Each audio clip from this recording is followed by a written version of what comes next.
Second edition Advanced Dungeons and Dragons was handicapped in many ways. From a minority of loud voices from the old school tabletop role-playing game hobby, and from a company that was doing a money grab with all kinds of extra material. Second edition should be judged mainly on the core 3 books that came out for the game. And if you judge it on the splat books, what you're not realizing as you account them as part of the game is that that was a money grab, something TSR was well known for. Now, what about the criticism towards second edition from what you would hear, from guys who liked AD&D 1E? That was nostalgia, a grasping onto something that wasn't there, creating issues, creating an edition war even before third edition over absolutely nothing. They didn't account for the improvements in gameplay. They focused on meaningless things. Oh, we don't call them demons no more. But what does that have to do with the gameplay, which is the most important part of what we are doing? And if you can adapt anything from AD&D 1E to a better gaming format, why would you not go to the better gaming? And look at the lifespan of second edition. It started in the late 80s, lasted through the 90s, and it competed with third edition and 3.5. And as that game died down, second edition remained strong through fourth edition, and it was still going strong during the early testing of 5e. Look at the old school tabletop role-playing game forums online, especially a place like Dragon's Foot. It was one of the main areas, outside of being able to question Gary and other people that, that were designers, outside of them, what was one of the main strong areas of a forum like that kept it alive? The second edition area. Why? Because the gaming was still active. The lifespan for second edition is longer than any older edition that there is. If you went into places online, especially looking for gaming before third edition came out, you would go to places like OpenRPG, like a program, or Merc, and what you would find is the vast majority of games were second edition, not BECME or AD&D 1E.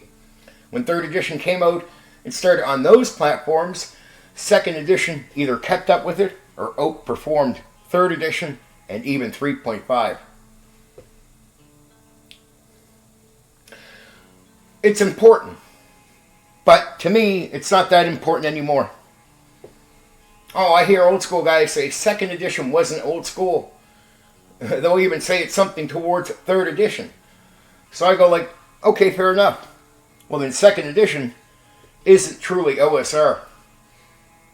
Fair enough. Fair enough, but is it better gameplay? Like, look at the battle matrix from AD&D 1E. See, when I question AD&D 1E guys about gameplay, they give themselves away. They'll admit small things, but it's only the tiny differences that are important between the two editions. I'll be like, okay, what's better? Second edition's take on sort of simplistic focus on THACO, or AD&D 1E's battle matrix, the way they have it all set up, their economy with action and understanding it. Well, almost everyone will admit THACO in second edition is a better approach. What about development of the character? Okay, so in first edition, you wouldn't be aimed towards it, but it was there, and it could take you like a year. Every time I hear AD&D 1E guys talk about character development and immersion and how important it was, they talk about it being important. They don't deny the fact at all. Yet in second edition, it aims you there right away. That's not even denied. And you can get to those steps quicker, earlier in the game. Yet we have 1E guys saying it's important. It's how you attach yourself to a game that developed character. But it could take a year, maybe more. In second edition, it could take you a month, maybe more. maybe less. Like just a basic development. So they become someone separate from you. That already starts happening. That's all aimed at right away. The elements that are said to be good about AD&D 1E are advanced in 2nd edition. And the only thing guys from the old school seem to have to hold on to is some different labeling of something. It's not like they say the gameplay from 2nd edition sucks or was not good. And they don't even account for other things because they have a nostalgia feel to the whole thing. I get it. TSR was full of all kinds of money grabs. Look at modules. Look at tournament play. That was a money grab situation. Well, how do you create products in a way that gets you more money between editions? How do you keep the company alive? You make modules or you make settings. But what did other games teach you? That you could go to the other game, like a game like Traveller, and you could make 50 million settings, and it gave you the tools needed. What you realized is, the way D&D was structured, the tools to make multiple worlds on your own could have been easily given by the company in the book, so you could just make your own easier with their help instead of making it from scratch, right? Actually, really easy. And there you go. No need to sell you settings. What about modules? Modules, pre-made adventures. Well, what do you find out with games outside of D&D? It's called sandboxing. Basically, it's a form of making up adventures, but just through the game. It's a form of being able to make up solid ones, too, that don't need plots right away, things that can develop through pressures. But what do you get with modules? Well, these are pre-made adventures with the plots already in them, right? But what would sandboxing do to them? It would make them meaningless. It would make it easier for you to make your own adventures, which is exactly what people did in games outside of D&D. You didn't need pre-made adventures to play Traveller. You just needed to understand the sandbox. And TSR could have put that information in their books. Oh, as toys, I totally get it. Modules can look beautiful, nice art, sell you, good on them. But did you initially need them? No. And if you understood the proper version of sandbox gaming outside of D&D, you would realize you didn't need them. Same thing with setting up your own settings. Would just mean there'd be less reason to purchase those products from TSR. What did TSR do with sandboxing? The complete freedom for players. They redefined the entire concept to match it up to their modules. I recently did a video about how I went and did real sandbox gaming with D&D, and I was giving advice on it. A bunch of D&D people who lack experience came out and criticized that video, saying I was wrong. When I say they lack experience, here's why I say it. I was describing sandbox gaming as you would understand it outside of D&D, where the term first is used. The real sandboxing. I described me using it with D&D, so I was advising people to use it, giving advice. But since these D&D guys don't really lean outside of their bubble, their echo chamber, some of them don't even know that's a thing. And all they know is a redefined version of sandbox gaming from the modules, which was done by TSR to protect their products and the sales of those products. Because if you actually understood real sandbox gaming, you'd understand right away it's a counter to the need for a module or a pre-made adventure. Think about it. You could run the game in 50 million ways, all easy stories, let it all develop. You don't get to pre-make much of anything for a different adventure. It's always going to be random through player choice. That was sandbox. You put them into the place, you let them take action with a bit that you prepared, and everything is developed based on the player's actions throughout the game. Constant, normal, and that normalcy with sandboxing was found in, just about every other game.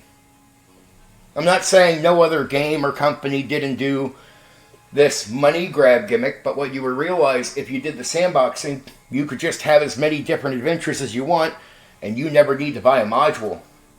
Same thing with the setting construction.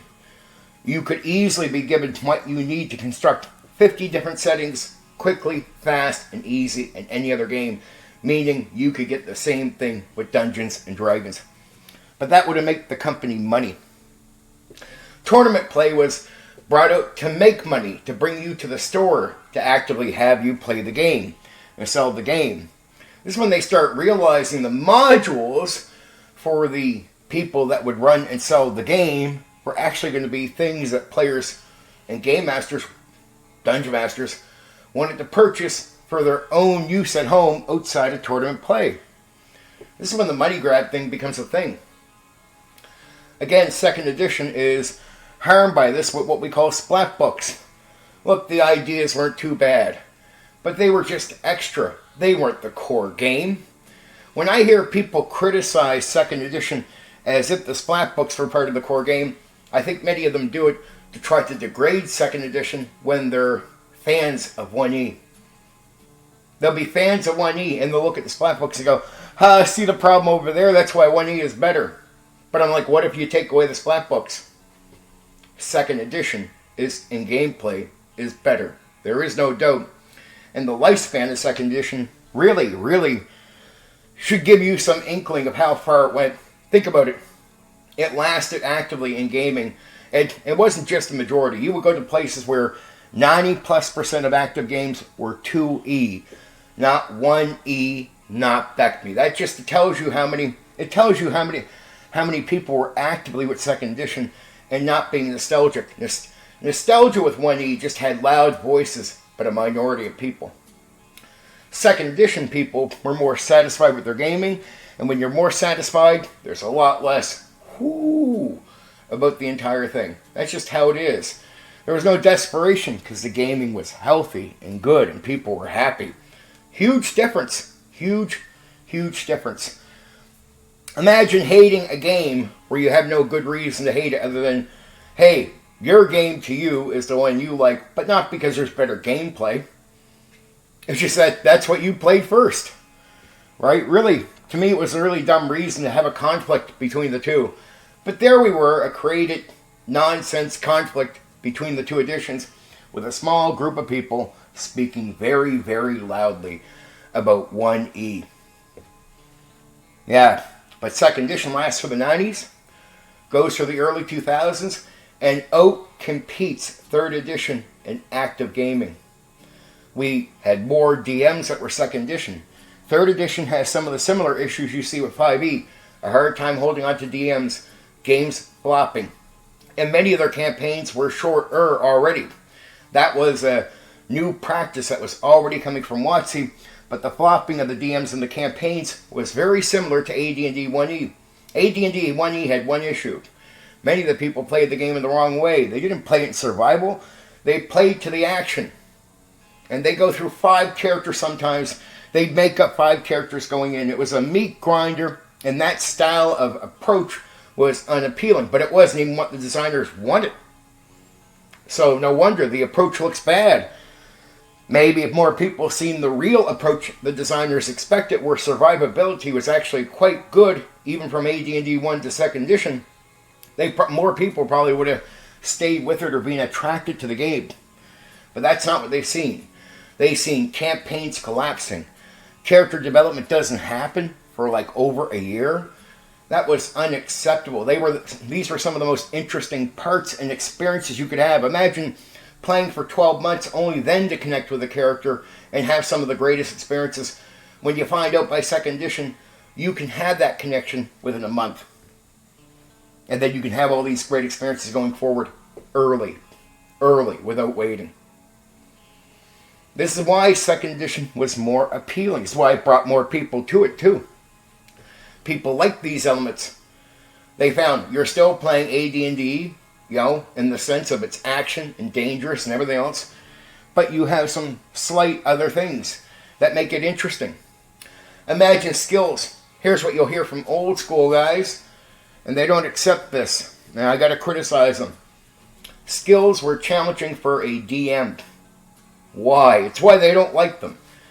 Because if you take skills away, most players don't think in too many advanced ways.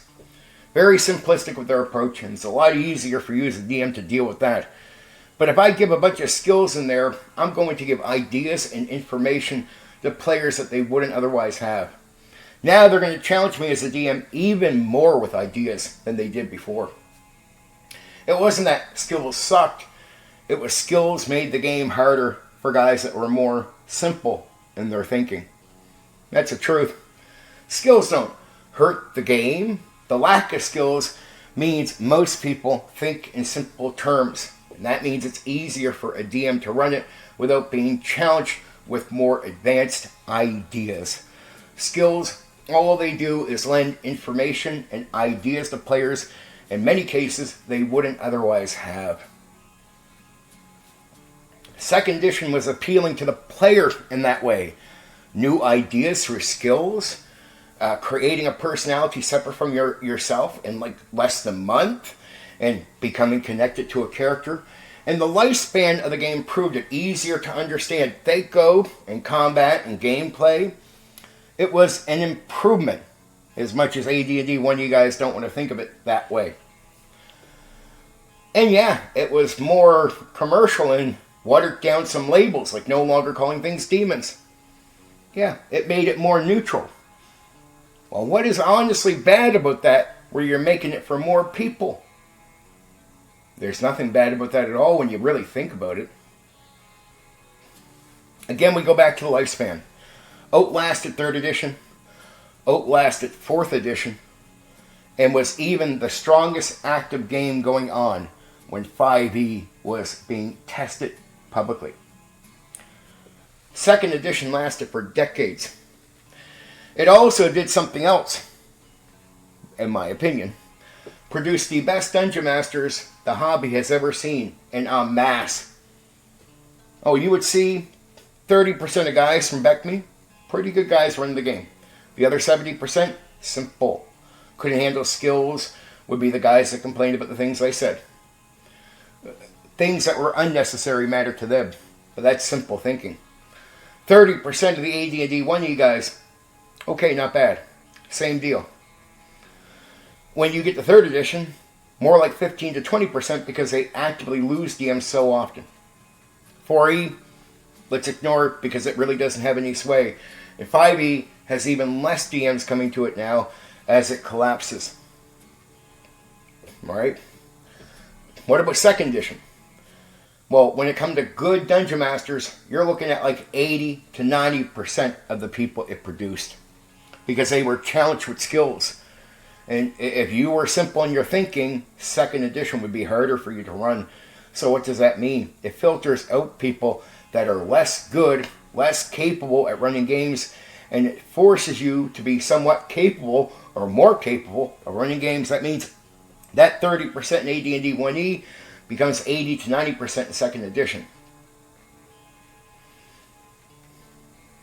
So, I don't care if the old school doesn't want to acknowledge 2E, because you'll notice this with the OSR clones, there's like maybe one 2E game, and when they talk about the old school, they'll even say out loud, they'll say this without even saying anything with 2nd edition.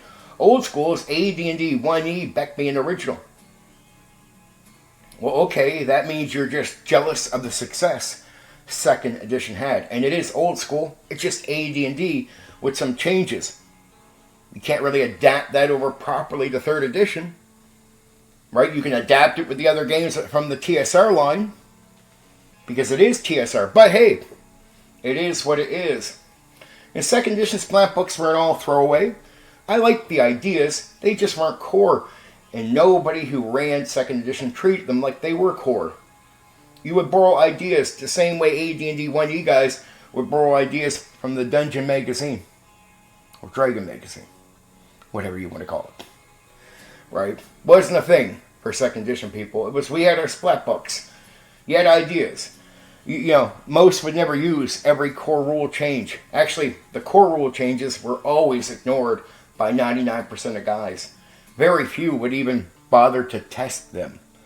We ignored them. We used kits Kits don't affect the overall core game. We use weapons, equipment, skills, all things that can be adapted into the core setup as it was. And we'd have limitations on what those would be, what we would take. And in some cases, guys would never even bother with the splat books. They'd run the core. The splat books came out so later in fractured ways that you never used everything at once. I mean, that's something you could do today now if you collected them all. But back in the day, you might have the odd book with the odd extra stuff, and you might borrow some stuff out of it. But you would stick to the core. Second edition is the core books.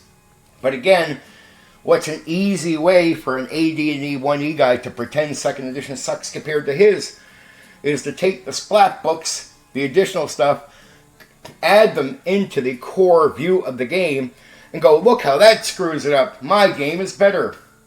Yet you could look at Dragon Magazine and additional ideas for AD&D 1E and go, oh, let me add those. Oh, that screwed up. That breaks the game. I guess yours sucks too. But you don't need to play that game. You just need to be honest.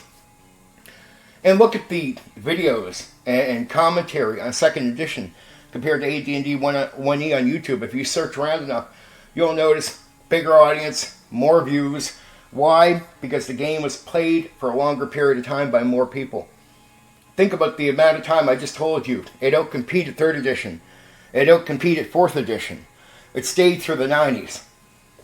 I mean, in active gaming, it don't compete. That means more people are gaming. So when you see some of these old 2nd edition videos online, you'll notice their numbers dwarf coverage of AD&D 1E.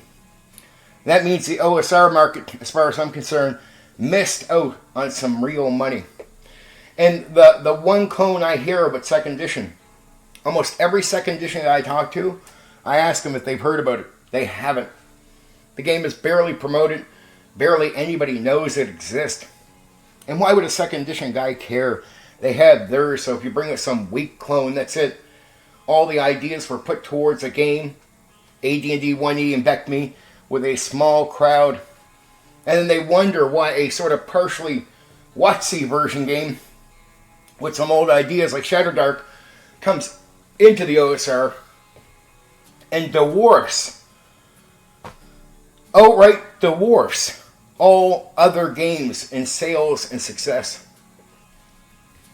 I'm like, well, 2nd edition beat out WotC, beat out its 3rd edition, but AD&D 1E didn't.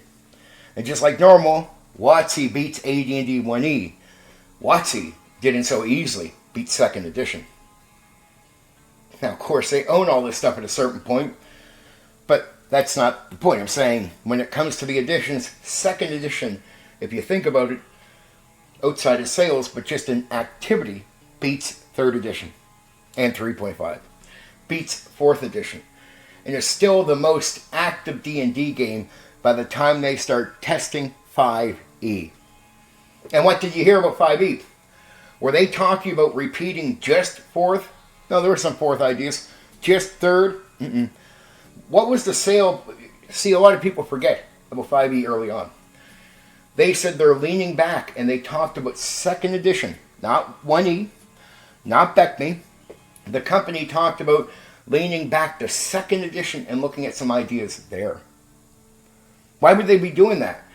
Because they're looking at what's going on, and they see the most active game going that has outcompeted their own editions in activity and has been the longest active game TSR has ever produced, which is 2nd edition Advanced Dungeons and Dragons.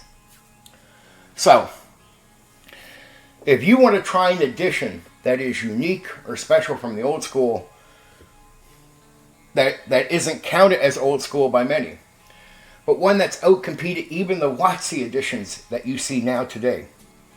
2nd edition, in my view, because I'm someone who loves it. That's what I really got into. That's where I started my real focus on gaming as far as my full-time DMing. I tried other things, but mainly 2nd edition when it comes to Dungeons and Dragons. If you want to try anything from the TSR era, skip 1E. You'll have a better gameplay experience with 2E Advanced Dungeons and Dragons. You will. And it has outlasted even the WotC stuff. You just need to know about it. That's all. So I'm telling you about it. Get out there and try it. People are still heavily active into that game. More so than any other game TSR has produced, even now. Okay. I love you. Talk to you soon.